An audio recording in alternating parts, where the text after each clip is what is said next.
iniciábamos este ciclo de actividades sobre Carl Gustav Jung en la Sociedad Argentina de Escritores. Este año que se cumplen 150 años del nacimiento de Carl Gustav Jung. Uno podría decir, lo hacemos acá, abrimos acá las actividades porque cuántos libros escribió Jung, un gran ensayista, un gran poeta. Pero la verdad, lo que nos motivó más que otra cosa fue una entrevista que le hacen a Jung ya un hombre que cuando iba rumbo a los 80 años, y el periodista lo interroga sobre el trabajo que él hizo, etc. Escucha, y es un periodista que se pone en el lugar del lector del medio para que él trabajaba. Entonces se da cuenta que parecía un poco complicado lo que decía Jung. Entonces le dice, pero profesor, en su legado, ¿quiénes lo entenderán? Y Jung dice algo interesantísimo. Dice, solo los poetas me comprenderán. De manera tal que, ¿cómo no empezar en la sala de hoy? Además, seguro, pensaba yo, seguro que la idea de solo los poetas me comprenderán tiene mucho que ver, Jung, que leía y hablaba griego, latín antiguo. Poesía viene del griego poiesis, que no es acumular frases una abajo de la otra, sino la traducción castellana de poiesis es creación. Creación es allí donde hay nada poner algo. Y hasta donde conocemos de todos los seres vivientes, la única especie que tiene capacidad de creación, de poner allí donde hay nada, somos nosotros los humanos. Vamos a iniciar esta exposición sobre Carl Gustav Jung, ese gran desconocido, con la doctora Melimbriano, que nos introducirá en estos intersticios. Muy buenas tardes a todos, muchísimas gracias por su presencia, por acompañarnos en este inicio de ciclo dedicado a Carl Gustav Jung.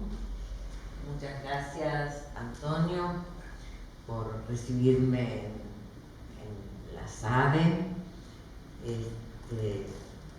Sé que es tan importante como tu casa. Es tu casa. Es mi casa. Es tu casa. Ahora es la tuya también. Ahora es la mía también, lo cual también agradezco muchísimo. Ya nos hemos convertido en socio activo de la SADE a la escritora Amelia Indiana.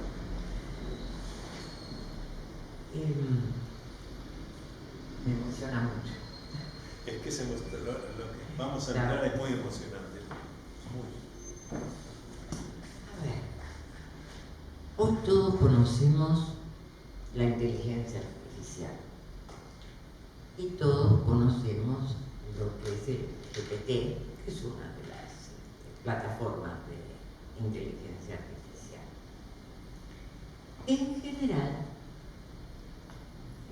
más vale soy crítica respecto de todo lo que es inteligencia artificial, diciendo que uno tiene un celular y bueno, está ubicable permanentemente, etcétera, etcétera. Veo a los jóvenes están pendientes de un celular, que no van a tener tiempo, como hacía Jung, de atender el jardín, o no lo tienen. Pero en este caso les quiero comentar lo que la inteligencia artificial me mostró. Me mostró lo que yo desconocía de Jung. ¿Por qué? Porque en general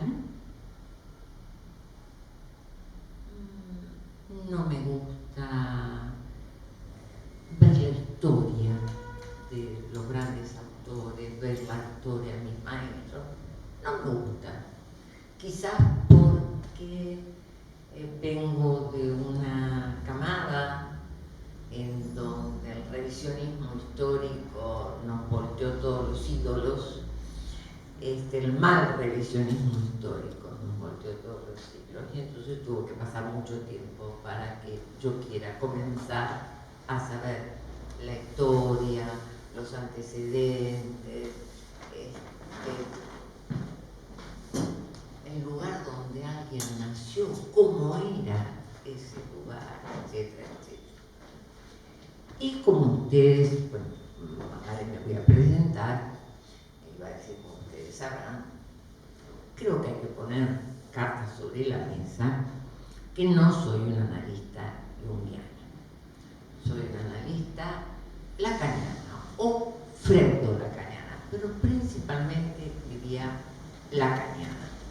De Lacan fui a Freud, no, digamos, a partir de que la obra de Lacan me interesó y tiene muchos puntos en común con la obra de Jung, es que, bueno, por supuesto, he leído cuestiones teóricas de Freud, sobre todo lo que tiene que ver con la metapsicología, la pulsión de muerte, etcétera, etcétera.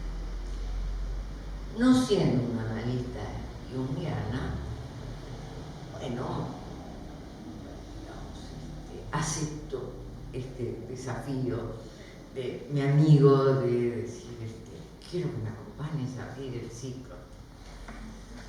Acepto el desafío después de varias tardes y un almuerzo, un largo día de almuerzo que terminó en cena, de conversaciones donde siempre debatimos temas. Acá es un amigo que además hizo una maestría en psicoanálisis con una tesis brillante sobre Jung, nos enseñó a todos muchas cosas de las que sabe Jung. Bien, bueno, les voy a comentar lo que como psicoanalista argentina e internacional, porque pertenezco a una asociación internacional de psicoanálisis, desconocía o tenía mala información. Número 1, lo más grueso. Dentro de los ámbitos del psicoanálisis ortodoxo, y entonces, en tanto que psicoanalistas ortodoxos han ocupado cátedras en la Universidad de Buenos Aires, todo psicólogo que sale de la Universidad de Buenos Aires sale repitiendo. Freud lo invitó a Jung a que fueran a Estados Unidos, a que fueran a la Universidad de Boston. Bien, pues esa Universidad de Boston, sí, Clark University, he ido, me han invitado para los 100 años cuando Freud estuvo ahí y demás. Entonces, ahí sí había averiguado algo. Y me puse a constatarlo. Lo que yo había averiguado es que Freud sí había sido invitado por su lado y Jung había sido invitado por otro. ¿Por qué había sido invitado Jung? Por el test de asociaciones y una investigación que estaba llevando a cabo Jung, nada más ni nada menos que en la Universidad de Basilea, que ya vamos a hablar de esa universidad, que era ver la reacción del reflejo psicogalvánico respecto de lo que contestaban las personas al estímulo de las palabras que él decía practicando el test de asociación. Lo cual a mí me maravilló. A mí me maravilló porque, a ver, que un psicoanalista sepa de reflejo psicogalvánico no es lo común. Que un psicoanalista sepa de conozca lo último de lo último, porque en aquella época, 1909, era lo último de lo último. Pero qué maravilla, qué hombre tan actualizado. Este hombre ha tenido una formación de primera línea, y qué curiosidad como para saber sobre el reflejo psicovolcánico. Me quedó así como picando la cosa, y adentro del entero que, digamos, sí, se conocía con Freud, lo que comenta, me invitaron a mí también, Tony, me invitaron a tal congreso. Yo también. Bueno, vayamos juntos, viajemos juntos, por lo menos. Tenemos con quién hablar, con quién cruzar el Atlántico. Bien. O sea, que no fue como discípulo de Freud, sino que fue a dar su propia conferencia. Bien. Eso es algo que es muy importante tener en cuenta. Hay que decirlo, hay que comentarlo, porque no fue, por así decir, como el amigo del doctor Freud. Ya Jung tenía su nombre, tenía su prestigio, tenía su trayectoria, su gran trayectoria. Y ahí entonces sí voy a referirme a esto, lo corroboro con el libro de Historia de Psicoanálisis de Rodinesco, lo corroboro, por supuesto ya lo sabía por mis investigaciones en Clark University, y lo corroboro con el GPT de la IA. Y se me ocurrió entrar a preguntarle cosas, a jugar con la IA. Y dije, bueno, la critico muchas cosas, pero a ver, vamos a ver si hay ventajas. Y hay ventajas, que después hay que cotejar, preguntar varias veces, bueno, sí. Pero lograr más que a lo largo de muchos años, o de mucho tiempo, etcétera, etcétera. Con todo, a mí me llevó mi tiempo juntar una serie de datos que les voy a comentar hoy, pero que lo he hecho con mucho agrado. Porque lo que primero les tengo que decir es: un investigador se forma en el método de investigación. El método de investigación implica desde saber seleccionar lo que se llama población testigo. Si yo quiero ver el efecto, qué pasa respecto, por ejemplo, de la bulimia. Bien, bueno, no puedo poner en la misma población testigo una señora de 60 años y en la otra punta un muchacho, que los hay, no es una enfermedad femenina nada más, una alteración femenina, un muchacho de 16 años o de 14 años. No corresponden a épocas distintas, a historias distintas, posiblemente a territorios distintos. La seriedad de una investigación tiene que ver con seleccionar una población de determinada edad, de tal a tal edad, en determinada región, que después eso permite que después uno compare. Hago una en la ciudad de La Pampa, otra en Entre Ríos, otra en Jujuy, otra en Ushuaia, en Río Grande, por ejemplo. Después entonces comparo qué pasa con la señora de 60 años que hace una bulimia y qué pasa con un joven de 14 años, 12 años. Digo,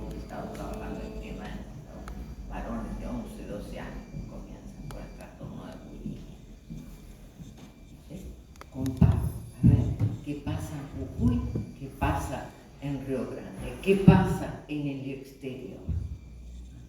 Población testigo, criterios para formar una población testigo, épocas en donde hay que dedicarle determinado tiempo a buscar los antecedentes respecto de los antecedentes teóricos, antecedentes clínicos, respecto de eso que uno quiere estudiar, etcétera, etcétera.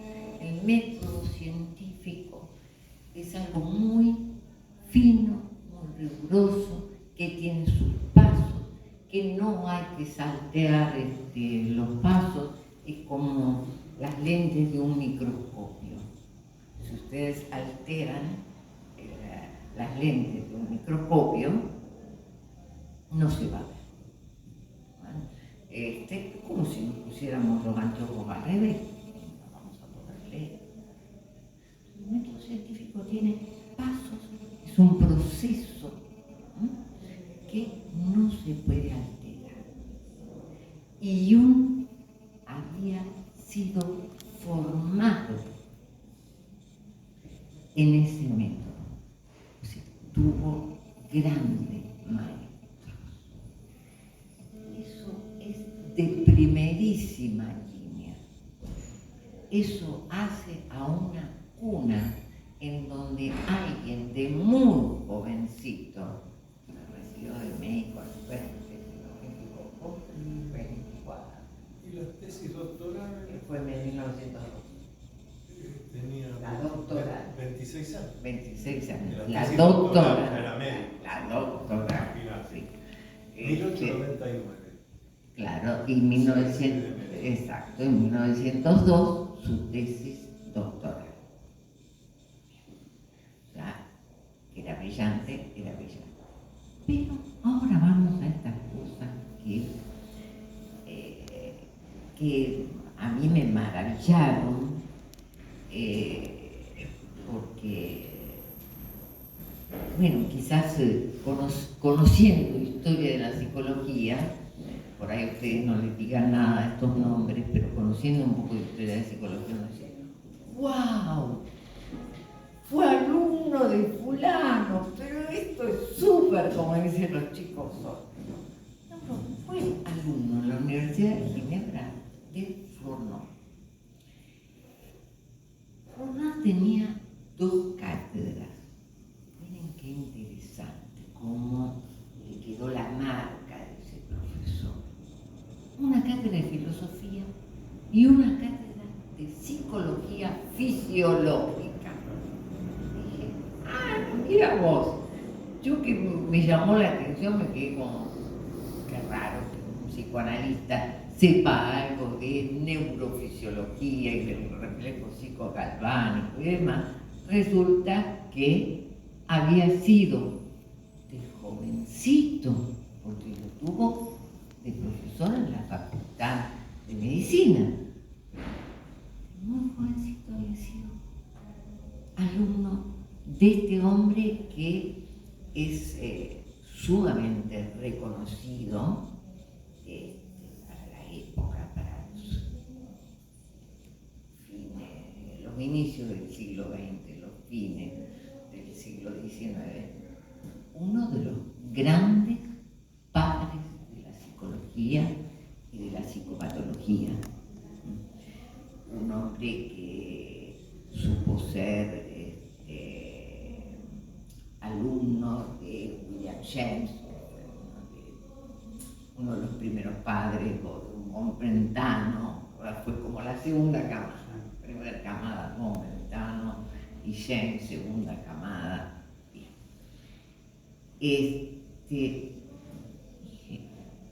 Pequeño papá que tuvo,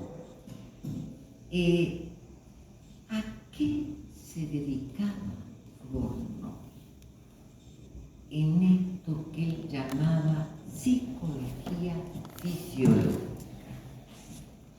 a trabajar con lo que en aquel momento se llamó fenómenos extraños, a trabajar con medios,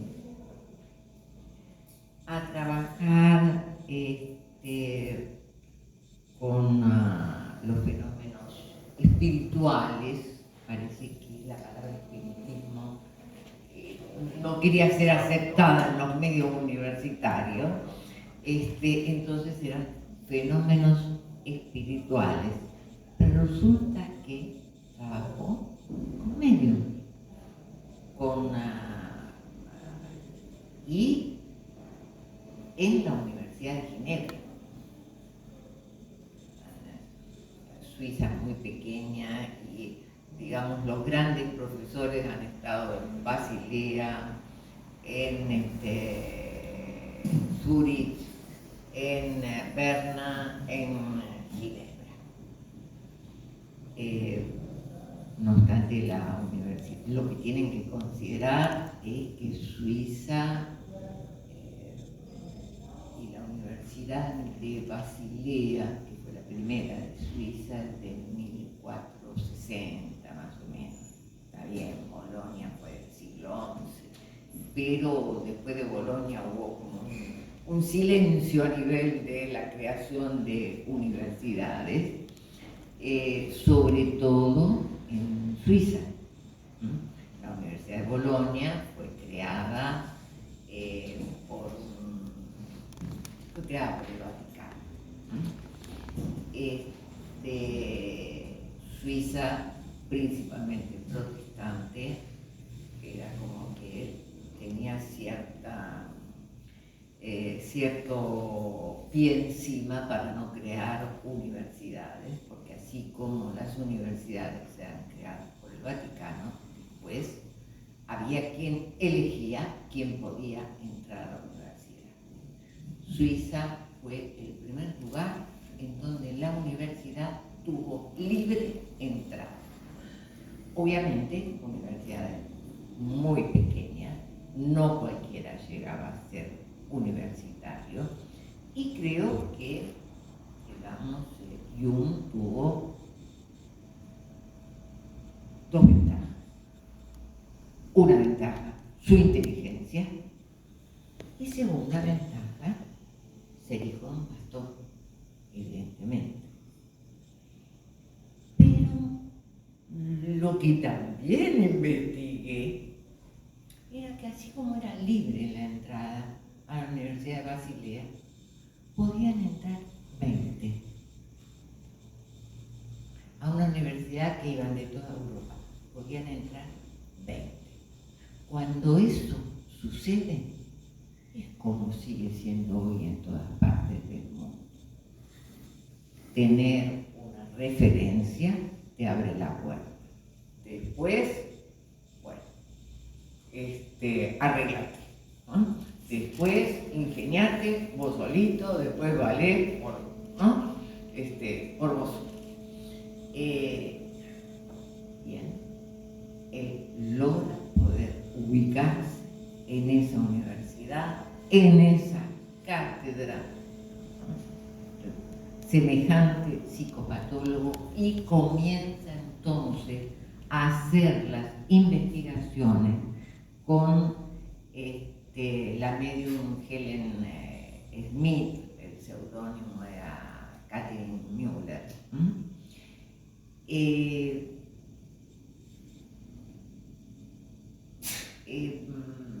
Eso dio origen a un libro que se llamó Estudios sobre un caso de somnambulismo con glosolalia. Qué interesante esta palabra, glosolalia. ¿Por qué digo qué interesante? ¡Opa! ¿Cuánto se sabía de lingüística? Siempre parece como una magia de dónde sacó cosas de lingüística Freud. Lacan en el psicoanálisis, Lacan es el gran hombre que echó mano a la lingüística. Bien, miren el título de un libro. Un caso de somnambulismo con glosolalia. Genial. ¿No? Además, la fineza eso es rigor metodológico, poder tener esa fineza. Eso es rigor metodológico. Hasta el día de hoy estamos debatiendo en el CONICET y demás, que una tesis no tiene que llamarse Latinoamérica. No, ¿qué estudiaste en Latinoamérica? Eso tiene que estar en el nombre de la tesis, para que alguien que vaya a una biblioteca sepa desde el título qué es lo que va a encontrar, ¿no? Que el título refleje lo que se ha investigado. Y lo que me resulta muy interesante es que este señor, que ya en 1909 era invitado, este señor Jung era invitado para dar una conferencia con respecto del test de asociaciones, de muy chiquilín, siendo ayudante de Flournoy, ya estaba con el tema de las palabras, de la lingüística, de la asociación de palabras, de estudiar qué pasaba con los enlaces de palabras. ¿Qué estaba haciendo? Formando su oído, porque el oído de un psicoanalista no es escuchar una charla, como decíamos hoy, no, es un oído entrenado a escuchar desinencias que repiten, pequeñas, ¿no? La parte final de una palabra que repite, un vocablo que repite, vocablos fonemas que al oído son parecidos. Eso es un entrenamiento de un oído, pero que es un entrenamiento a la luz de la lingüística. Ah, mira qué interesante.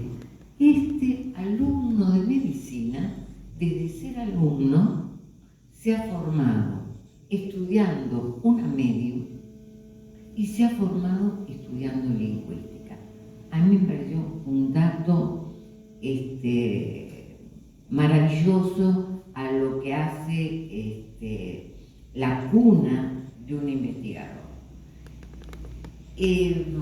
Otra influencia que tuvo Jung, y siendo más que niño, más que jovencito, fue la de Wiener, Alfred Wiener también, ¿no? La historia de la historia de la historia, estoy hablando de los primeros grandes psicólogos a nivel mundial.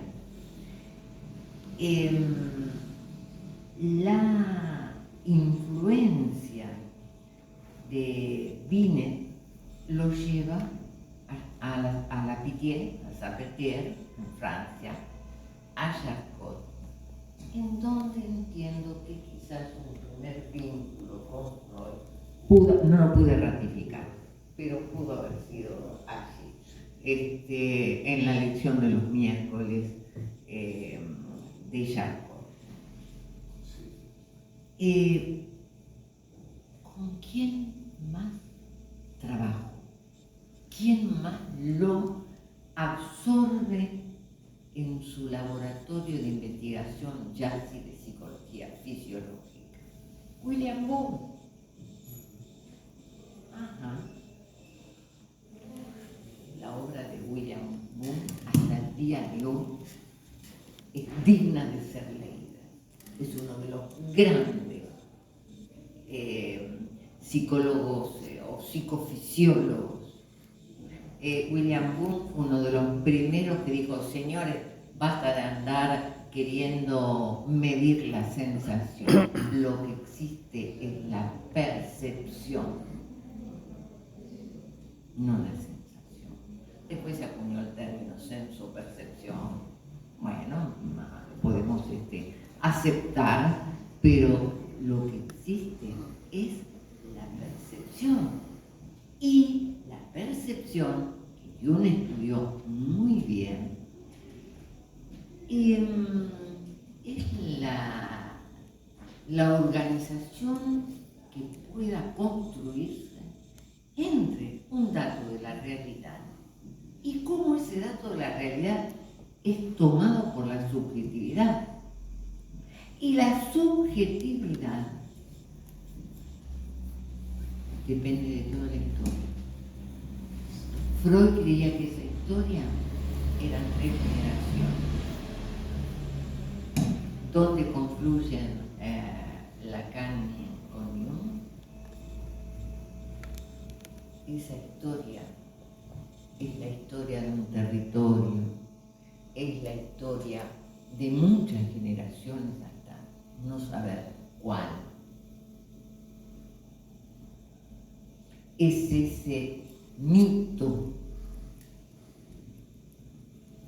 porque perdimos el rastro del acontecimiento, porque no sabemos cuál fue el acontecimiento de origen, si existió o si fue una construcción. Y esa construcción, por tradición, y antes era tradición oral, fue pasando de generación en generación.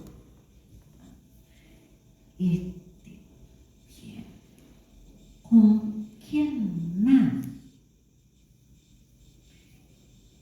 En la Universidad de Estrasburgo se ve que él sabía hablar francés muy bien, porque están en la Pitié, están en la Universidad de Estrasburgo, la Pitié, hasta el día de hoy, el hospital de salud mental más importante de París.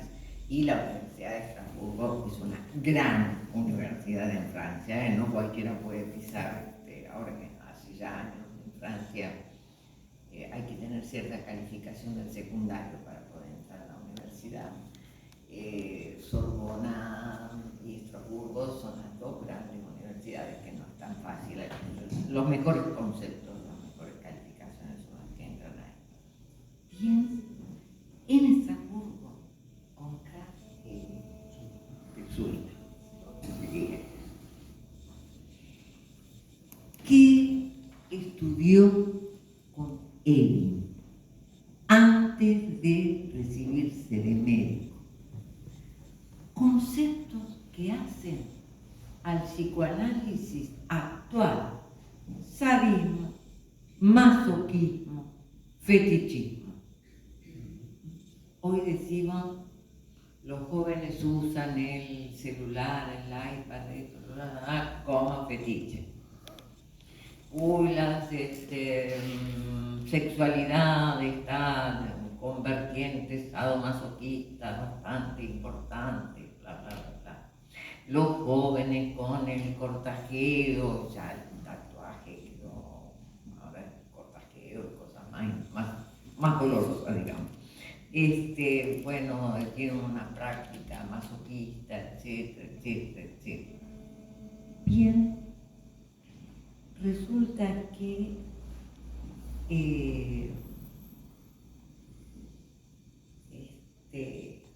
hay un libro que Edin publica que se llama Psicopatología Sexual, en 1886, que va a parar a las manos de Jung, y ahí Jung se fue a conocerlo y a estudiar un cuatrimestre en igual un país más de Suiza, ¿no? Cruzamos el río y listo. Bien, o sea que venía con una cuna científica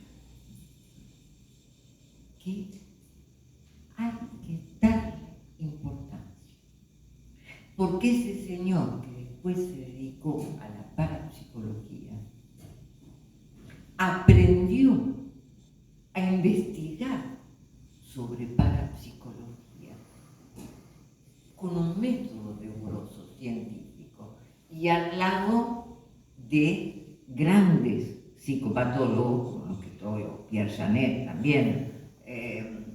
Pierre Janet, un filósofo de la época, que nos dio a Brentano y a unos cuantos, a Freud también. Pierre Janet sabía muchísimo de lingüística. Yo tuve la suerte de poder conseguir el manual de filosofía de Pierre Janet, algo así, porque es así. En Plaza Italia, cuando hace un tiempito, pero por nada, porque no iría 100 pesos, nada, estaba ahí tirado y qué maravilla. Ahí me doy cuenta, hay 100 páginas de lingüística, un libro que en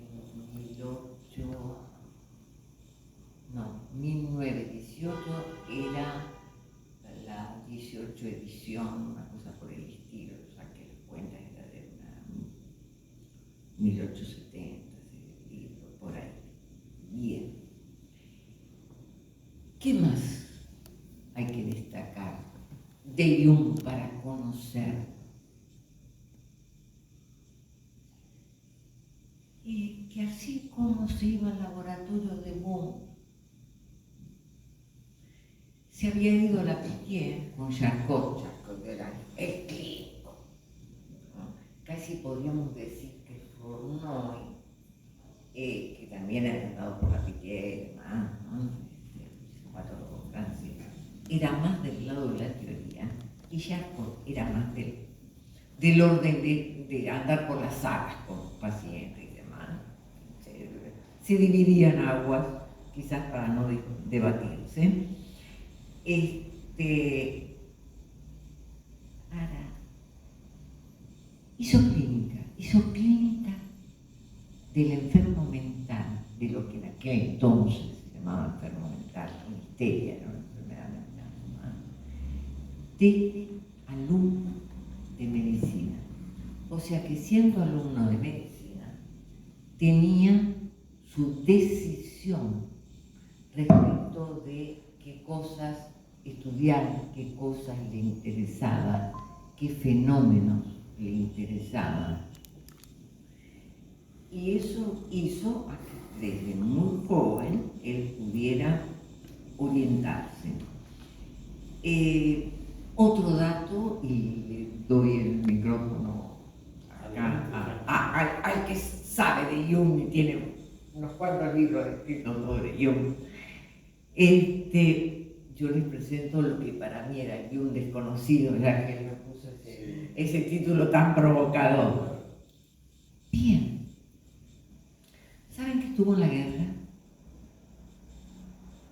¿Saben que fue llamado como soldado a la guerra? Bien. Ustedes podrán decir, bueno, pero en Suiza era neutral. No anduvo encañonando a nadie. Ajá. Miren, recibir a los soldados, porque fue como un médico clínico, como médico, recibir a soldados de cualquier nacionalidad, heridos de gravedad, heridos de guerra, y estar ahí al lado de ellos, tener esa práctica que la tuvo todos los años de la guerra, de la Primera Guerra Mundial, porque en Suiza una vez al año te toca hacer un mes de conscripción.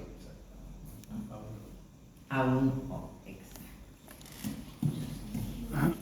Qué interesante, porque hay que estar, hay que escuchar.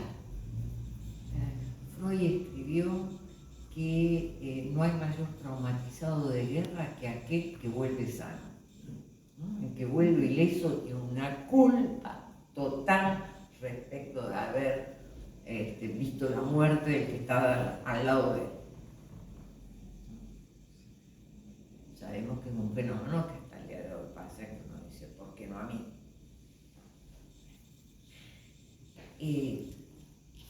Entonces, a ver, ese es el Jung que también hay que conocer, para conocer ese hombre que fue un poeta en el sentido de la creación, ¿no? Las creaciones que ha tenido a nivel de lo que es la mente, de cómo ha podido escudriñar la mente, pero no imaginándola, no, con rigor científico. que la humanidad lo tocó. A ver, yo siempre digo, ¿no?, que los humanos somos muy barrosos. Y a veces hago chistes, cuidado, este es más barroso que el otro, etcétera, etcétera. Pero que Jung conoció el barro humano, estando como médico atendiendo soldados heridos en la guerra. Eso es conocer más que conocer la salud mental y la psique, mucho más. De ahí que yo les diría, Jung, ¿qué conocí de Jung a propósito de esta convocatoria? Que quiero destacar de Jung. Jung, un gran humano. Muy poco, nada se ha hecho este aspecto histórico de este hombre, que es una personalidad clave del siglo XX. ¿Cómo surgió? ¿Cómo se formó? Que apareció de la nada. Decir, bueno, una mente de una gran inteligencia, esto lo podemos decir, pero ¿cómo se formó? Aquí está. Lo que el doctor Imbriano nos ha señalado. El hombre que se fue formando con aquellos que en aquel momento eran los grandes maestros. Y que lo aceptaban. Porque no es que tuvo la suerte de ser alumno de... No. Estos maestros seleccionaban a quienes aceptaban y a quienes... Ya que usaste la palabra suerte, una vez más se advierte que la suerte llama a la puerta de aquel que está preparado. Muchos habrán golpeado, muchos golpearon la puerta, pocos son los elegidos. Jung tenía esa formación que es fundamental para entender no solo la médica, sino, como se ha señalado aquí, lo filosófico, lo espiritual. La tesis con la que se doctoró Jung en medicina se titula sobre la psicopatología de los fenómenos llamados ocultos. Es un estudio que hace él con una prima de él que, para usar el término de aquella época, fin del siglo XIX, comienzo del XX, tenía facultades de mediunidad. Hoy lo que hoy diríamos tenía facultades parapsicológicas bastante desarrolladas, bastante activas. Pero esa es la tesis de Jung. Como médico psiquiatra, no escribe una tesis de psiquiatría, sino que con sus conocimientos ya se ocupa de eso por la formación que vos señalaste recién. Pero sobre todo yo digo, una personalidad que aprendió a que el miedo es un semáforo titilando en amarillo en una boca calle en una noche de tormenta. Entonces yo voy con el auto, veo el semáforo titilando en amarillo, la gran tormenta, bajo la velocidad o freno, miro si puedo cruzar y cruzo. Ese miedo útil, porque si no se transforma en un pánico que me deja paralizado. Esto también es una aclaración para esa banalización que hay hoy de las ciencias de la salud. Conozco y publiqué mi respuesta en un diario de Buenos Aires de un neurólogo que dijo no hay que tener miedo. Escucha, no hay que tener miedo significa que no tengas miedo, te estrellaste, pero ese médico neurólogo recién en la Universidad de Buenos Aires, dedicado últimamente a la política, escribe eso. Sí, no hay que tener miedo. Vuelva a hacer psicología médica, es útil. Bien. Tengo otro cierto ejemplo, de uno que anda en las redes sociales y demás. Y entonces le preguntan, doctor, sobre la intuición, ¿qué puede decir? La intuición es un eufemismo, no existe la intuición. Sí, doctora, está publicado hace unos días más. Búsquenlo. No existe la intuición. ¿Y qué es lo que existe? No, mire, la intuición es lo que le llaman, por ejemplo, la señora va al mercado y dice, compra. Y cuando está esperando, no estoy inventando, dice eso. Cuando está esperando en la caja para que le cobren, dice, esto más o menos será 100.000 pesos. Llega a la caja, 99.800. Esa es la intuición. El problema es que el médico y receta y no puede diferenciar intuición de deducción. Deducción, como yo conozco los precios de manera entre inconsciente y consciente, más o menos saco el cálculo. Intuición es otra cosa, una voz interna me dice. Pero claro, la opinología, que es una de las pandemias más grandes que tenemos en Occidente, está en todos los ámbitos. Jung, como lo señalaba muy bien Amelia, no hacía opinología. Es decir, se formaba, investigaba, dedicaba el tiempo y a su vez, como les dije, estaba dispuesto a atravesar de manera adecuada los miedos, los temores, porque por algo lo habían bautizado el mago de Zúrich. El mago de Zúrich no es el nombre que le pusieron los esoteristas ni espiritualistas, sino otros colegas, graduados de la universidad, médicos, psiquiatras. Mira la cosa que hay del mago, una cosa así despectiva. Obviamente que Jung lo tomaba como algo muy valorado. ¿Quién fue el Jung desconocido? Les voy a relatar varias anécdotas. Por ejemplo, a mí me llamó mucho la atención, desde que empecé a estudiar no solo los libros de Jung, sino su biografía, algo que en una persona como Jung no podía haber pasado, de ninguna manera. Jung nace en 1875, desencarna en 1961, cuando estaba por cumplir 86 años.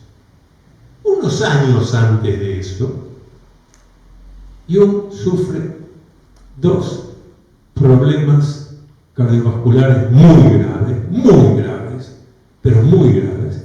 Está internado, etc. Bueno, sale. Y yo siempre me dije, no puede ser. Una persona que tiene tan claro la relación psicosomática no puede tener estos problemas físicos, porque, por lo menos para algunos de los que estamos acá, todo lo físico es un correlato, y el relato es psíquico. El cuerpo es el campo de batalla de la mente. Pero después me enteré de otra anécdota que también me parecía delirante.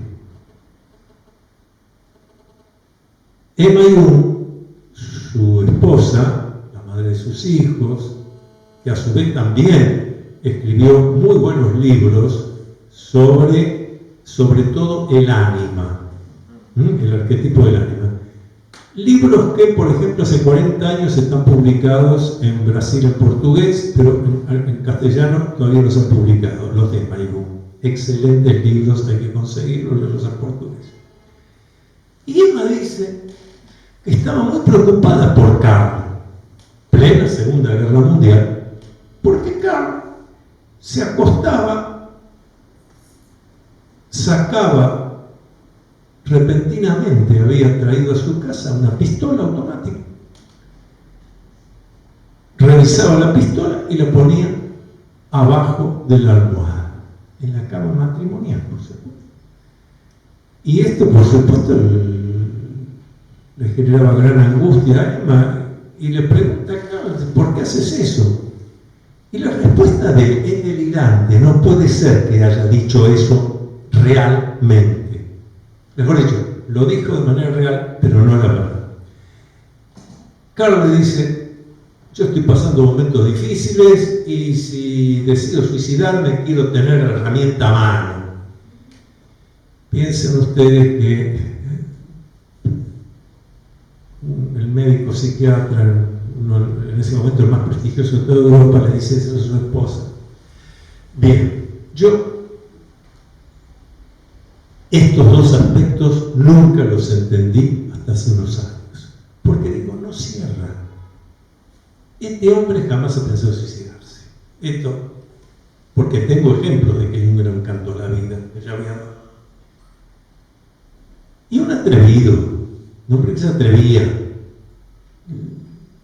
La vida en plenitud es para atrevidos.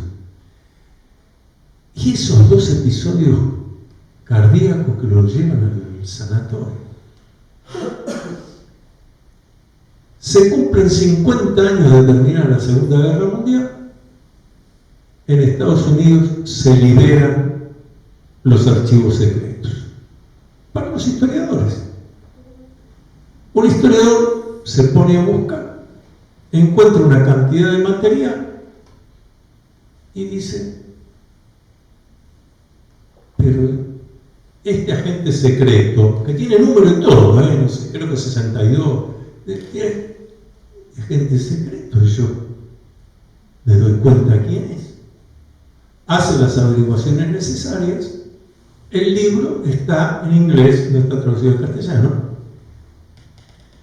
Carl Gustav Jung, agente secreto.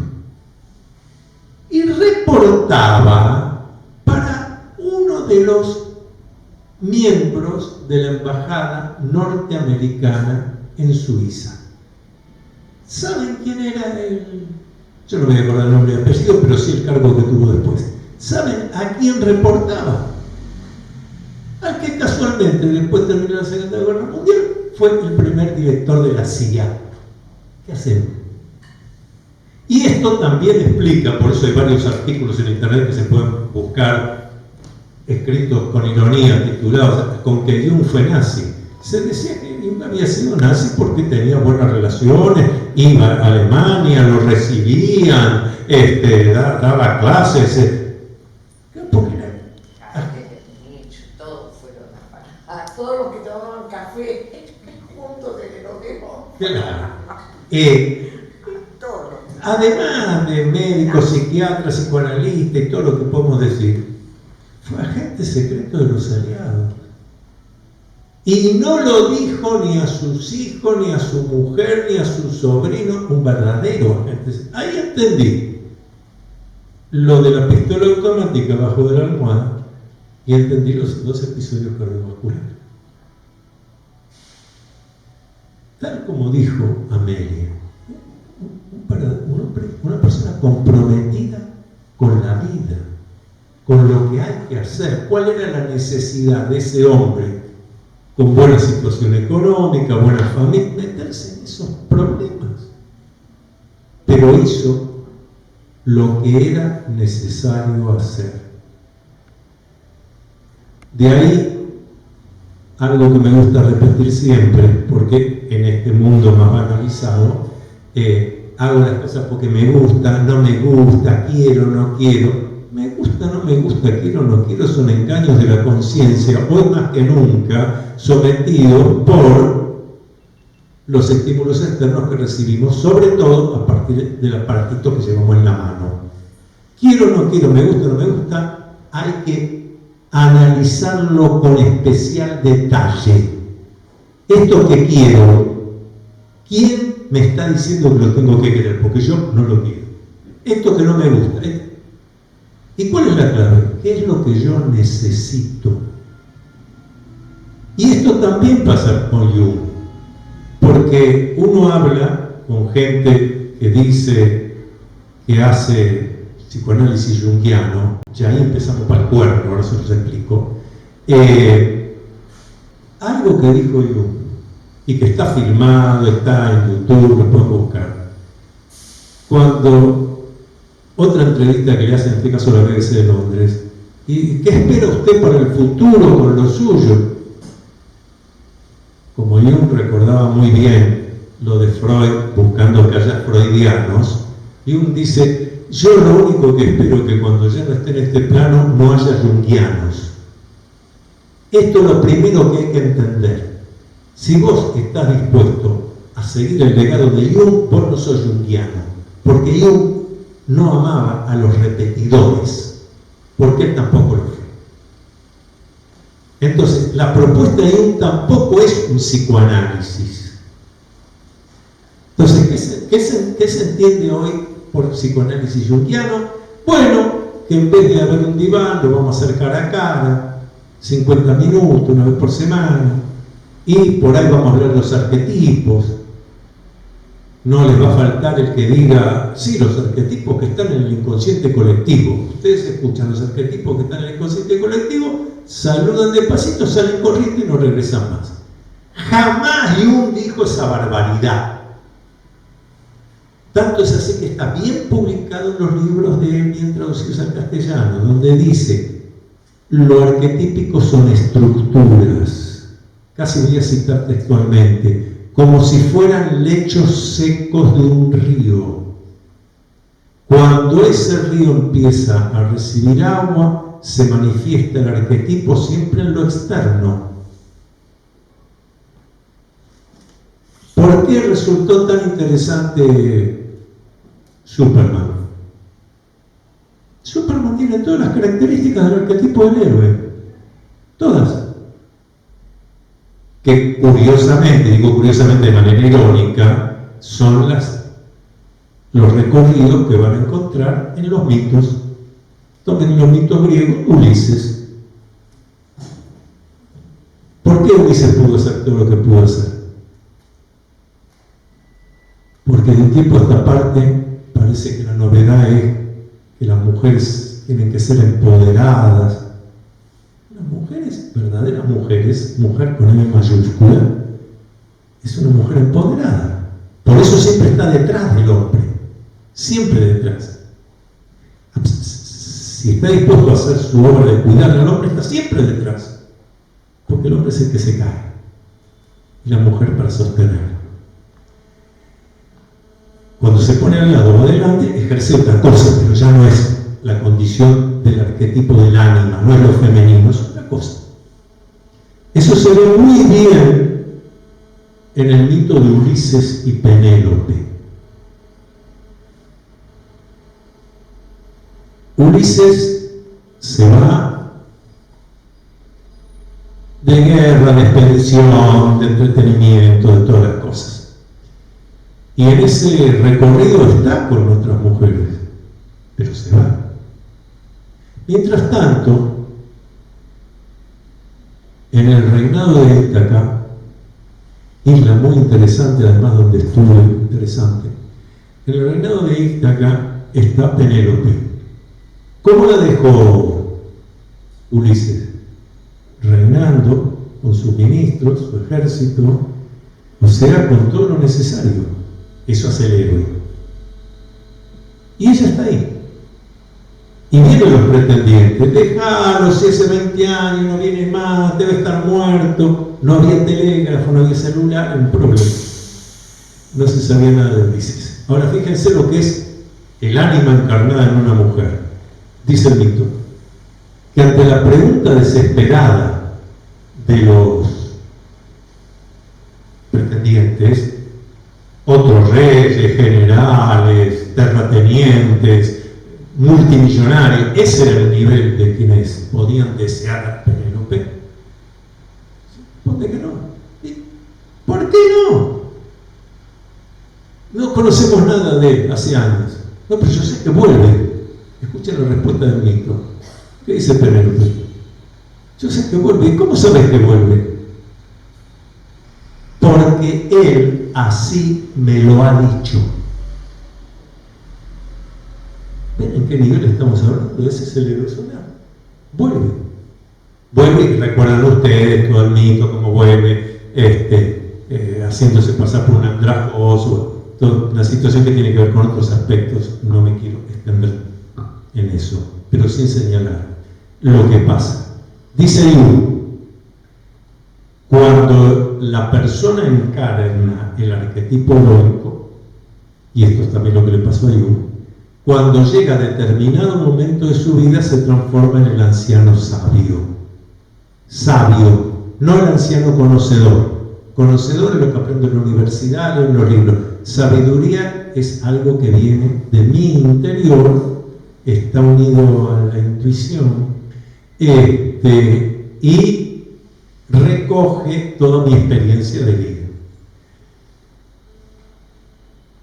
Pero Ulises no puede hacer ese paso. Sí, regresa, retoma Ítaca,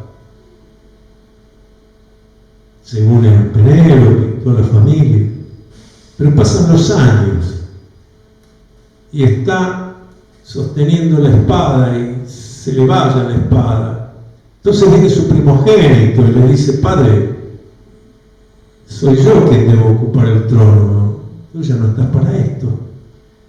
Y el padre dice: mientras yo esté sentado aquí, seguiré siendo el rey. Y el hijo le dice: padre, hágase tu voluntad. Saca la espada, le corta el cuello, ya está, me siento. No hacer el recorrido arquetípico tiene sus costos y pueden ser muy caros.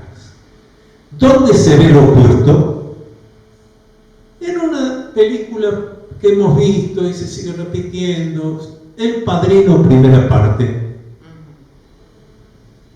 Don Corleone, que es el arquetipo del héroe, pero llega un momento que usted recordará que está acompañado de su hijo primogénito, pero ese primogénito no es el que se espera. Bueno, los tirotean.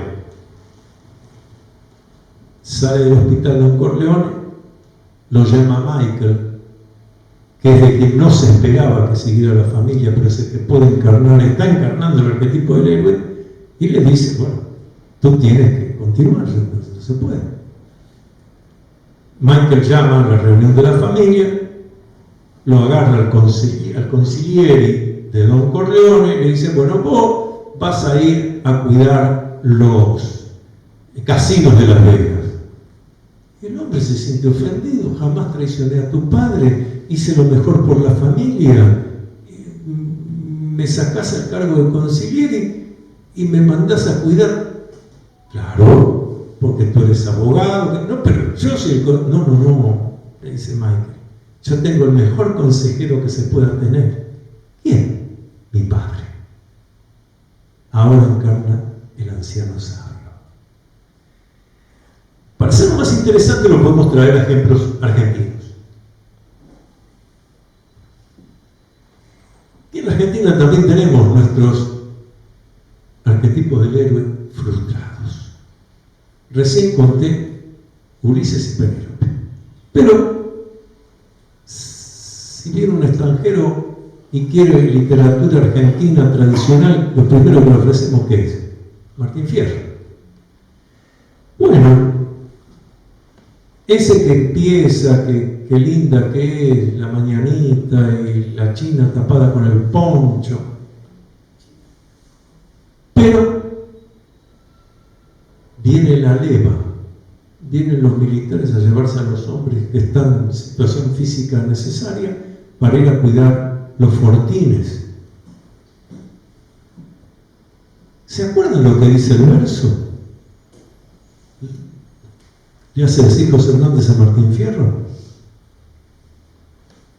Ese día a mi china medio desnuda la dejé. Si él se tenía que ir, yo le llevo todo lo que necesito, si la comida desnuda que se arregle, y los chicos, ustedes arreglense. Por eso después, cuando regresa, un gringo se la había llevado. Pero es el mismo hombre que curiosamente, digo curiosamente de manera irónica, cuando logra escapar, que lo planifica bien, ahí es la condición heroica, analiza en qué momento se va a ir de las tolderías con un caballo que él mismo entrenó, y a qué hora, que el sol viene en contra, esto, lo otro, y además está ahí la cautiva a la cual el cacique le hace las 1001, le ha matado al hijo delante de ella, se lo ha cortado al medio, al bebé. Entonces dice: no, me la llevo. Y analiza todo, y ahí tenés una actitud heroica, pensamiento racional, reflexivo, es creativo, es proactivo, todo eso es heroico. Y lo hace, y se va yendo, y los indios lo buscan, pero no, él logra irse con la cautiva, y llega al pueblo. Es una situación de romance. El héroe que la salvó, ella que está ahí agarrada al caballo, que viene. ¿Qué dice el verso? Que la hizo bajar ahí en el pueblo, y agrega el verso: yo no sabría qué hacer con ella. Es como medio raro.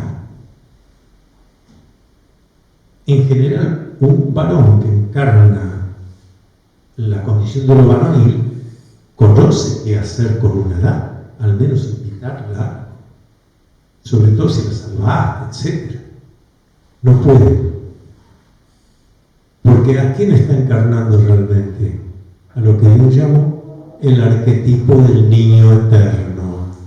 Nuestros pseudohéroes de literatura lo que encarnan es el arquetipo del niño eterno. Hago una cosa, pero como si fuera un juego. Cuando tengo que hacerme responsable, no, que venga otro y lo haga. Y si sale mal, lo hizo el otro. Y si sale bien, yo le dije. Bueno, por los rostros y sonrisas veo que les resulta cara conocida. Bueno, todo esto lo explicaba yo. No se completa el varón, para lo que después voy a explicar que es realmente el legado de Dios, no se completa el varón si no ha podido asimilar el arquetipo del ánima. El ánima son los aspectos psíquicos femeninos que habitan en el psiquismo masculino. Y en la mujer el arquetipo del ánimos, los aspectos psíquicos masculinos que animan el psiquismo femenino. Es un entramado para lograr una totalidad. Porque la verdadera propuesta de Jung es lograr la individuación. Hay algunas pésimas traducciones de libros de Jung al castellano hechos en España que dice la individualización. Con lo cual, el que no está prevenido no entiende una pepa de que no, individuación. Entendiendo la individuación que cada uno de nosotros se convierta en único e irrepetible. Ese es el legado, que va muchísimo más allá de un psicoanálisis. No. Es un entrenamiento. Es un entrenamiento. Por eso hay una desgrabación de una clase magistral de Jung en la Universidad de Basilea, todos para médicos, son todos médicos, termina Jung de dar su exposición, y uno además era muy irónico, era un hombre enorme porque medía 1,90 m, tenía espalda de hacer remo, le gustaba la navegación, la gimnasia, un hombre impresionante físicamente, y él hacía ironías con eso. Entonces estaba sentado, terminó su exposición y le dice al auditorio si alguien quiere hacer alguna pregunta. Todos médicos. Uno de ellos levanta la mano y dice: doctor, un profesor, cuando usted atiende a un paciente y uno se levanta con el dedo y dice: desde que yo dejé el Burgosli nunca más atendí pacientes. El Burgosli es el hospital donde hizo su residencia, su formación. Todo el mundo silencioso, sabían todos que Jung atendía, pero bueno, dice que no tiene paciente. Entonces Jung se sienta sonriente y dice: ahora, si usted a lo que se refiere es a la gente que trabaja conmigo, eso sí tengo. La gente que trabaja conmigo, eso sí tengo. Está mucho más allá de una psicología, de un psicoanálisis. El planteo de Jung es un planteo totalizador de un entrenador que ayuda a alguien que pide ser entrenado y que por supuesto el cambio lo tiene que hacer el que pide ser entrenado. Por eso Jung dice, esto también es textual en sus libros: todos nacemos originales, la mayoría mueren copias. Eso se entiende muy bien. Ese es el principio de individuación, y no se puede ejercer la individuación, desarrollar, evolucionar, si uno no tiene en cuenta todos los aspectos posibles. Por eso yo, como bien dijo Amelia, toma la parapsicología, toma la espiritualidad, sin que esto signifique participar de un credo o de una religión. De la trascendencia. Otro de los diálogos hechos con periodistas de Jung, magnífico. Esta es una periodista que le dice: si, profesor, usted practica alguna religión, tiene fe, cree en algo, de vuelta a la ironía, y uno le dice: no practico ninguna religión ni culto, no creo en nada ni tengo ninguna fe. La entrevistadora mira, dice, y entonces, profesor, ¿qué propone? No, usted me preguntó si yo creo, si sí, no. Yo ni creo, ni tengo fe, ni practico ningún culto. Yo sé. Y ahí de vuelta está muy bien la traducción al castellano. Yo sé, no, yo conozco. He leído tal libro, me dijo el pastor, el sacerdote. No, yo sé. Y ahora viene la más delicada, siempre hablando de esto, de lo que no se conoce de Jung. Le preguntan a Jung sobre la individuación, que entonces es algo que hay que seguir hasta el último de los días, porque hasta el último de los días uno puede convertirse cada vez más en único y irrepetible, más un siendo. Por eso es triste cuando alguien habla del ser. El ser es cuando está ahí una cosita horizontal llamada catafalco batabú, pero mientras estamos en este plano tenemos que ser un siendo, aunque hay muchos seres aún encarnados, vegetando, que han perdido la condición humana, pero hablan como nosotros, se manejan, parece que estuvieran vivos. Están vegetando, condición humana no. Exactamente. Condición humana es evolución permanente. Entonces le dicen esto a Jung, bueno, entonces el trabajo de individuación no se termina nunca, sigue hasta que uno muere. Y Jung, de vuelta con su ironía, dice, y yo pienso que continúa después también. Un hombre que claramente estaba convencido, sabía de que esta es una etapa.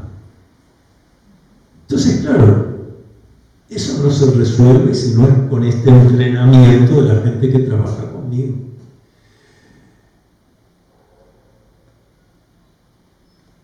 Algunas anécdotas. Jung ya era un hombre de más de 70 años de edad cronológica, para esa época era bastante, y un profesor de una universidad norteamericana le escribe si lo puede recibir, que quisiera tomar unas clases individuales, bueno, el entrenamiento. Y uno dice que sí. Bueno, sigue las cartas, entonces recibe una carta de Jung que le dice: ¿a qué hora va a llegar usted qué día al aeropuerto? Dice, porque yo lo voy a buscar, yo lo voy a recibir. Y el hombre escribe en sus memorias que fue su viaje más angustiante, porque dice, claro, el profesor debe querer ya interrogarme, a ver si estoy en condiciones de tomar clases con él, de hacer el trabajo dice que llega nerviosismo bárbaro. Finalmente, Jung lo estaba esperando, lo ayuda hasta con las valijas, todo. Dice, mi alivio y sorpresa llegó porque el recorrido, que vos sabés que más o menos un poco menos de una hora en esa época, dice, el recorrido hasta la casa de Jung, de lo único que me habló el profesor es que este Mercedes-Benz que usaba lo había comprado hace poco y me mostraba cómo se hacían los cambios automáticos y a la velocidad que iba y lo que a él le gustaba disfrutar del auto. Esa fue la conversación de Jung. Un tipo que vivía. Ahora, por otro lado, y esto siempre me interesa plantearlo para los que les interesa la individuación, el campo que nos legó Jung.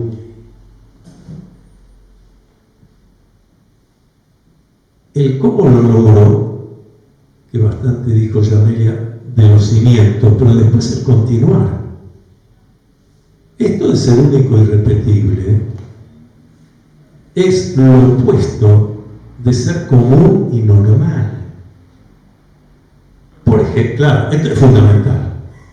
No, si yo quiero sería acá la palabra, no la necesito. Quiero individuar y esto y lo otro, pero yo me tengo que ajustar a esto que conozco, a aquel horario.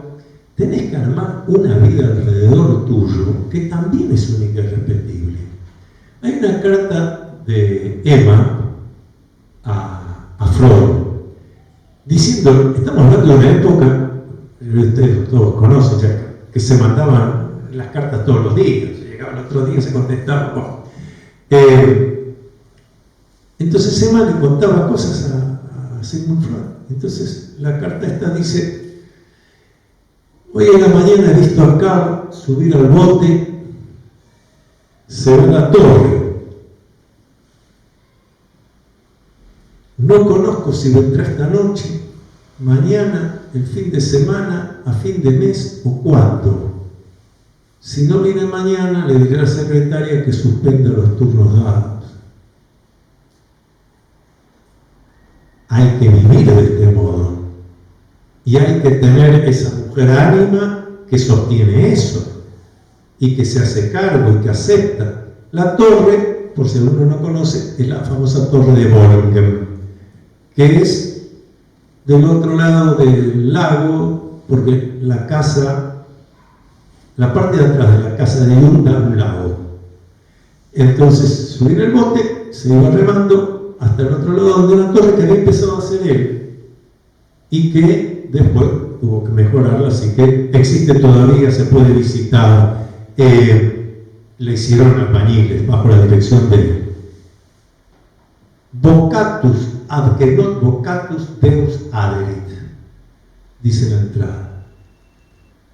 Evocado o no evocado, buscado o no buscado, Dios está presente. Eso dice la entrada. Ahora, Dios está presente no significa ni soñando las famosas frases banales de si Dios quiere, si Dios lo permite, gracias a Dios. No, está diciendo que Él está. Lo llames o no lo llames, lo convocas, Él está. Ahora las cosas tienen que ser vos. Bien. Y vuelvo a decir esto, dense cuenta para todos, porque esa gente que él atendía, que trabajaba con él, te llamaban, te avisaban: no, el profesor se fue, ¿cuándo vuelve? No sabemos, no conocemos. Bueno, cuando vuelva me avisa. Tienes que aceptar eso. Realmente, para hacer esa individuación y convertirte en único y irrepetible, necesariamente alrededor tuyo tiene que haber gente, esta es una expresión mía, que habla el mismo idioma.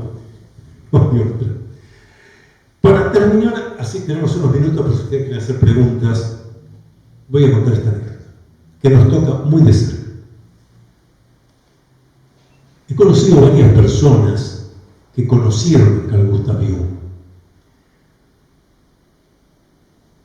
Una de ellas fue un médico notable que se ocupó también de la parapsicología argentina, decano de la Universidad Argentina John F. Kennedy,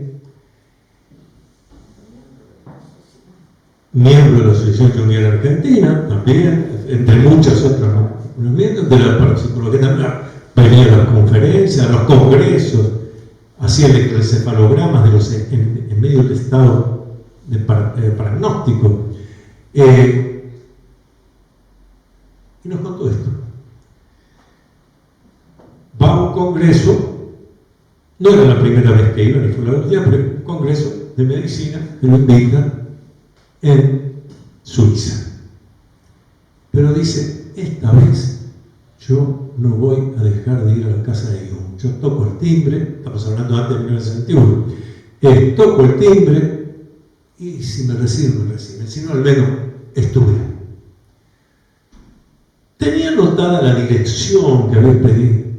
Entonces habla con el conserje del hotel y le dice: mire, yo necesitaría ir a esta dirección. El conserje me dice: la casa del doctor Jung, ya, mire. Le reservo, le llamo un auto con chofer. Usted dice Jung House, todos conocen. Es famoso. El hombre lo lleva y le dice a esta persona que no le voy a decir al final, le dice: mire, esa es la casa de Jung, donde está el jardinero, un jardinero que había, pregunte a él. Este científico argentino no hablaba demasiado alemán, pero dice: estoy en este cantón, deben hablar italiano, y habla bien el italiano. Entonces se dirige al jardinero que estaba con el rastrillo, con un sombrero de paja, y se presenta en italiano. Yo vengo de la Argentina, estaba buscando la casa del doctor Jung. Le contestan en italiano que sí, que es la casa del doctor Jung. Claro, porque yo vengo, te voy a contar un poco como quien quiere entrar en materia para preguntar. ¿Estará? Sí, está el doctor Jung. Dice, sí, profesor Jung, sí, está. Sigue el jardinero, va hablando mientras tanto. Dice que era un día de sol radiante, hermoso. Y usted sabe si me podrá atender, estará la secretaria. Sí, yo pienso que lo va a atender, jardinero, sí. Acuérdense que dije que yo no era irónico. Entonces, en un momento determinado, esta persona le dice: porque yo necesitaría realmente, vengo de allá, ya me voy en pocos días, necesitaría realmente hablar con el doctor Jung. Y el jardinero le dice: bueno, hace 15 minutos que está hablando con el doctor Jung. El titular de esta anécdota es el padre de la doctora Imbriano, el profesor nuestro, gran maestro nuestro, el profesor doctor Aldo Imbriano. Ahí lo pinta totalmente. Pero lo pinta en este sentido que quiero subrayar yo. El hombre que tenía tiempo para sí mismo, porque uno se pone, pero alguien así, ya que lo llamaban de todos lados, sí, pero el jardín lo arreglo yo. Hablo con las plantas, saludo, eso fue lo que dio lugar al mago, etc. Y finalizo con esto otro. El tratamiento, el trabajo, como lo quieran llamar, se estancaba. Entonces yo, a la sesión siguiente, recibía a su, voy a decir, consultante, y le decía: bueno, mire, esto está empantanado, así que yo de repente hacemos, profesor, bueno, mire, acá tengo una lista de colegas míos, elija alguno de esos. De ninguna manera, yo quiero seguir con usted. Bueno, hay otra opción. Tengo esta otra lista. No, esta otra lista es de astrólogos de mi confianza. Usted va, se hace la carta natal, me la trae. Cuando la tiene, y en esa sesión le interpreto la carta y veo por qué estamos detenidos y podemos seguir. Astrólogo, dije. Pero la persona decía: no, profesor, yo con usted, lo que sea con usted. Tengo una solución. Venga la semana que viene, o mañana, lo que fuera, porque estamos hablando de la época de 3, 4 sesiones por semana, un entrenamiento fuerte. Venga el próximo encuentro, yo voy a tener acá el I Ching. El I Ching es el oráculo chino. Yo voy a tener el I Ching. Vamos, usted va a consultar el I Ching, yo se lo interpreto. Ustedes prestaron atención de lo que estoy diciendo. Tanto es así que la primera edición, bien hecha al castellano del I Ching, comienza con un soneto de Borges y el prólogo de Jung traducido al castellano. Entonces, por eso el psicoanálisis junguiano es como hablar de las matemáticas y decir: bueno, la tabla del 3×3, la matemática es muchísimo más que eso. Y requiere esa apertura y ese trabajo personal. El día estaba hermoso. Entonces yo le decía: mire, el día está tan hermoso, no trabajemos acá en el consultorio, vamos a caminar a la orilla del lago. Y mientras caminaba a la orilla del lago, esto está escrito por Jung, caminaba a la orilla del lago, el que trabajaba con él, diríamos nosotros el consultante, encontraba un caracol que le llamaba la atención. Dice: mire, profesor, qué lindo caracol.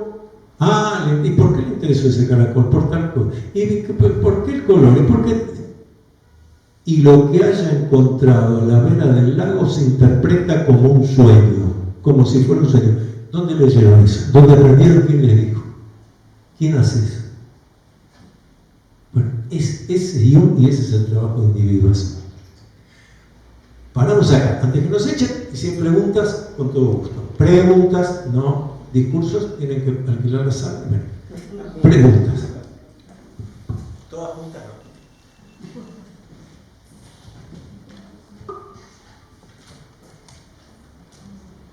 Es una personalidad extraordinaria. Pues te deja pensando. Está por decir algo. Sí. Me quedé pensando que cuánto me ayudó ese guión que salía a caminar al borde del lago para atender niños. Chicos de 4 o 5 años.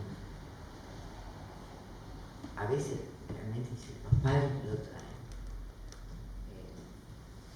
Chicos no saben ni qué hace dentro de un consultorio. Y una vez me iluminó porque recordé esta práctica, le digo. Había una chiquita que llega con la madre, terrible berrinche en la puerta. Yo tenía consultorio en planta baja, que ya en esa época había que salir a abrir la puerta. Y ya se vive seguridad en Buenos Aires. Y la madre de la chica, tranquila, vamos a la plaza. Y me puse a jugar con la nena, cuidándola en el arenero. Mira, quédese ahí. Cuando íbamos para la plaza, apenas nos acercamos a la plaza, la chiquita me da la mano. A ella le gustó. Me senté con ella en el arenero mientras nos jugaba.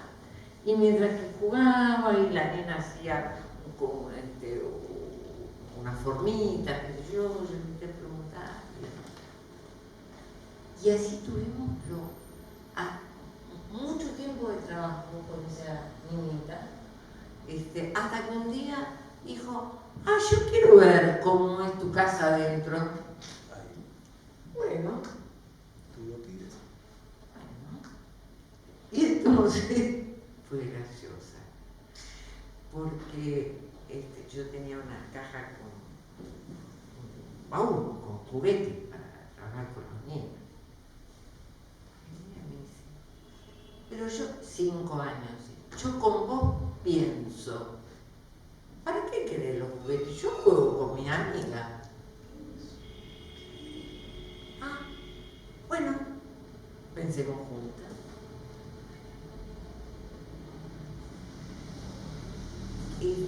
Digamos, cómo fue comenzando a trabajar, ¿no? Hasta que asumió totalmente que era un trabajo lo que hacía. Y esa experiencia la que me dio.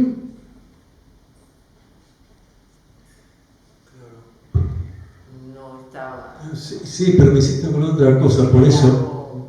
Suizo. No, pero estaba la plaza, los juegos. Otra cosa para señalar esa idea de la gente que trabaja conmigo, y les hacía llevar un cuaderno de sueños. Es decir, a la sesión había que llegar con el sueño escrito, yo pedía que se lo leyera y después le decía, ¿y qué interpreta usted? Primero lo que interpreta usted, después se podía hacer alguna señalización, pero ustedes ven el rol proactivo permanente de la persona que quiere lograr su individuación, porque en algún momento el entrenador no va a estar más, queda uno para seguir esa evolución y quizás entrenar a otro. Bueno, sí. Buenas tardes. Yo no vengo de la psicología, sino que vengo de la sociología, y hay dos cuestiones que me llamaron poderosamente la atención. Cuando se habló de la percepción, y esto que usted está, Antonio, comentando acerca de aquellos que trabajan conmigo. de alguna manera negándose a llamarlos pacientes, porque los consideraría impacientes. No, porque espera, que esto es muy importante aclarar, porque el paciente es alguien que está en un rol pasivo. Y justamente lo que Jung plantea es que el otro tiene que estar ni siquiera en un rol activo, porque un buen esclavo que cumple las órdenes es activo. Aquí lo que hablamos de alguien que tiene que estar proactivo, es decir, la actividad la genero yo mismo, por decisión mía. Entonces jamás podría tener pacientes, claro. Y respecto al tema de la percepción, me recuerda a ese gran filósofo y sociólogo que fue Althusser, Sí. que asesina a su esposa, ¿no? Y en el neuropsiquiátrico le preguntan cómo eran sus padres. Y dice, yo no puedo decir cómo eran mis padres, yo solo puedo decir cómo percibí. Entonces me quedó muy grabado esto acerca de la percepción. De la percepción, sí. Porque, como dije, es una construcción de un sujeto tomando un dato de la realidad y otros datos que son de una historia que no se conoce en incidente de inicio, que es propia. ¿No? Sí. Quizás por ahí vos podés decir algo más respecto del ego, es decir, las historias tienen estructuras, pero cada uno construye la propia, ¿no? Es como, a ver, un edificio tiene una estructura. Yo soy amiga de un ingeniero en estructura, yo no puedo conceder nada a nadie, ni a los inversores, ni a los que van a ser propietarios, no. Yo necesito tanto quilaje de hierro para hacer la columna, o tanta profundidad de cimiento. Eso es una estructura. Ahora, si hablamos con el arquitecto, mire, usted sabe que a mí me gustaría el living, orientarlo de esta manera, ¿se podrá hacer ese cambio? Generalmente los únicos cambios que no se pueden hacer es donde van los caños de la roca. Después, porque pertenecen a la estructura. Lo mismo, bueno, ¿te acordás que para un congreso para psicología hace unos años, sí, que yo hablé de arquetipos y de protofantasías, ¿no? Un concepto freudiano de origen que lamentablemente Freud dejó. Quizás por diferenciarse, por digamos, cierto disgusto con Jung, que dejó de costar una interpretación porque fue disgusto, pero hay ceros profesionales siempre, pero tiene el concepto como de un armazón que después cada uno llenaba en forma individual con una combinatoria de elementos que en aquella época Freud hablaba de las series complementarias, de algo constitucional, de algo de la primera infancia y un factor desencadenante. Pero que hay como cierta, como vos decías, el lecho del río. Claro, el lecho del río seco. Seco. Claro, eso lo dice bien claro para describir el arquetipo, lo arquetípico, la estructura arquetípica. Pero si sabemos algo de que existe una sensación, es porque alguien puede decir algo percibido. Y sabemos que la percepción, un fenómeno que estudió mucho, por ejemplo, yo sé poco de filosofía, pero San Agustín,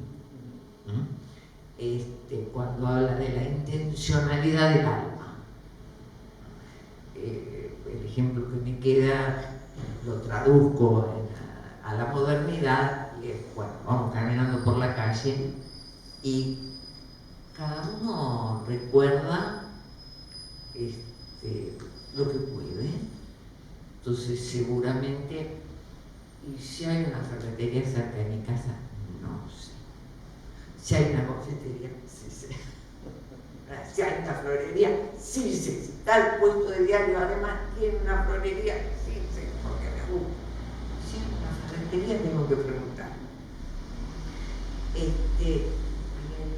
La intencionalidad del alma, pero ese mismo San Agustín dice que esa intencionalidad del alma se puede tener porque hay una estructura del alma, y que esa intencionalidad es nada más que una percepción que da cuenta de que existe un alma, de la existencia y de la estructura del alma, abreviando mucho toda la teoría de San Agustín, la intencionalidad del alma, que es una maravilla.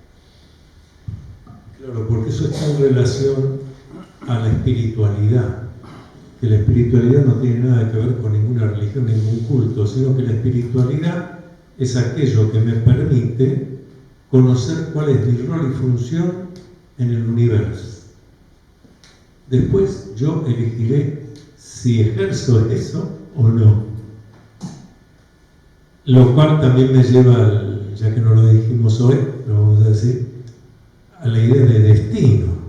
Cuando decimos que fue el destino, estaba escrito, bueno, son engaños de la conciencia para no hacerse responsable. Yo les voy a dar la fórmula de destino para los que no la conocen, es muy simple. Las decisiones que tomé más las que no tomé generan mi destino. Terminó la discusión. Después se me explica, no, pero porque yo fui a tal lado, pero yo no sabía, no conocía. Bueno, no conocía, no sabía, tendría que haber conocido o haber sabido. Pero no estaba escrito. Que de vuelta está escrito, es el destino, hay una cifra prefijada, son buenos conceptos de quien encarna el arquetipo del niño eterno para no hacerse responsable de su vida. 5 minutos más tenemos. ¿Hay alguna otra pregunta? ¿Comentario? Bueno, entonces les agradecemos muy especialmente que hayan venido.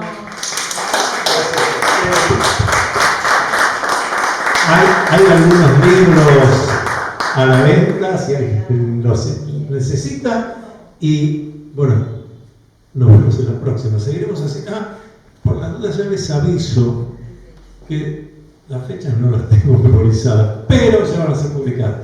En la Feria del Libro, que empieza ahora a mediados de abril, me han convocado, precisamente como son 150 años del nacimiento de Jung, voy a dar un curso en 2 clases que después la Fundación del Libro ha certificado y demás, sobre los aspectos de lo que Jung nos legó. Eso va a salir en todos los medios.